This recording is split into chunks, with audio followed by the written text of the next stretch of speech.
Okay, Gil, here's a couple thoughts I had. The first off, the code looked good, and I went ahead and I added in a line of code that goes ahead and returns the media length in milliseconds from the call to the class get sequence duration. I times that times 1,000, and then down below here I go ahead and I print that out. You can see it's the parameter to this, and this has been checked into the code so you can look. So I print it out in a message box, and that's the message box that'll pop up when I do the conversion. So we're going to go through the conversion process and show you what I'm seeing. So here we go. We do an open, and this sequence is a sequence that was straight from my 2014 show, right out of the backup. I just extracted it out of the backup. So I hit OK, and the box comes up. And the first time through, the first time I emailed you, I knew what went wrong on my side, and that is that when I hit the convert, I thought I had no choices because all of them are grayed out, which I can understand. Down here you want these grayed out, this grayed out, because you can't really do this until you parse the music file. I'm thinking that if these two options were enabled, allowing me to select them and then hit convert, it would have been a little bit, I wouldn't have probably made the mistake. And if this convert was underneath here, I might even see the flow a little bit better. This information right here, that's in here. One thing to think about in the future is that we might allow people to change this when they're in their sequence already. So I would like to see this, possibly all this information in its own little panel box, and that way in the sequencer you can click edit, metadata or something like that, and this box would come up and you could hit save.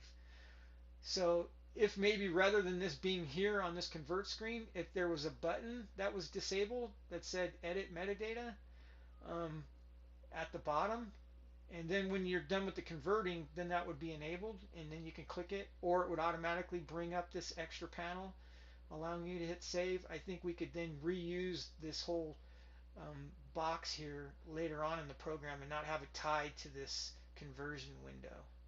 But that's just my thoughts on that. So the first time I hit convert, and I actually thought that's all I needed to do, and I couldn't select the music file. And then once it was converted, I just thought it was done. I didn't think there was anything else to do because this was grayed out and it just looked like it was over. It turns out though that, like you said, I could select the music file. So I'll go ahead and do that.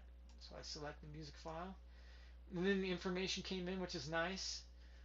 And then I hit save, which is like twice I'm hitting this button. The first time it was convert, now it's save.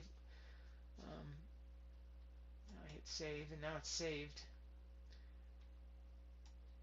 And then I'm going to hit close. And you see that thing pops up that I created. And the first time through, it's definitely got some music that's, you know, got some time in it. So I hit OK, and the sequence definitely came in. Now if I click in here, it's going to crash. I have to track that down to see what's going on with that. But now there's a converted V4 sequence. So now if I open again, and this is what I was seeing earlier, when I open again, now this is converted, the other one's named V3, so I hit OK, and now the length comes in at 0. So maybe in the parsing, whenever it sees the V4 file that it's converted in, it's a V4 file, maybe that time is not being extracted from there. So that's something to look into. And I hit OK, and you see it now has set the grid wrong because the time is set to 0.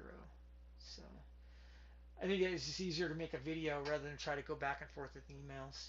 So I just thought I'd make a video. Okay, thanks. If I can get it to turn off. I think it's